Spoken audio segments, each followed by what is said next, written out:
火災報知器の電池の外し方を、お教えします。普通に取ろうとしても、手でやろうとしても硬くて取れません。はい。で、試行錯誤したんですけど、このネジも回してもですね、全然外れないんですね。はい。で、無理やりになっちゃうんですけど、この電池の、わかりますか？この部分にドライバーを引っ掛けて、ドライバーでも何でもいいんですけど、引っ掛けて、てこの原理で外しましょう。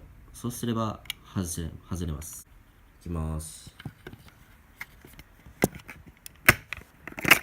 はい。外れました。ここにドライバーを引っ掛けて外しました。正しいやり方ではないかもしれないですけど、参考程度にお願いします。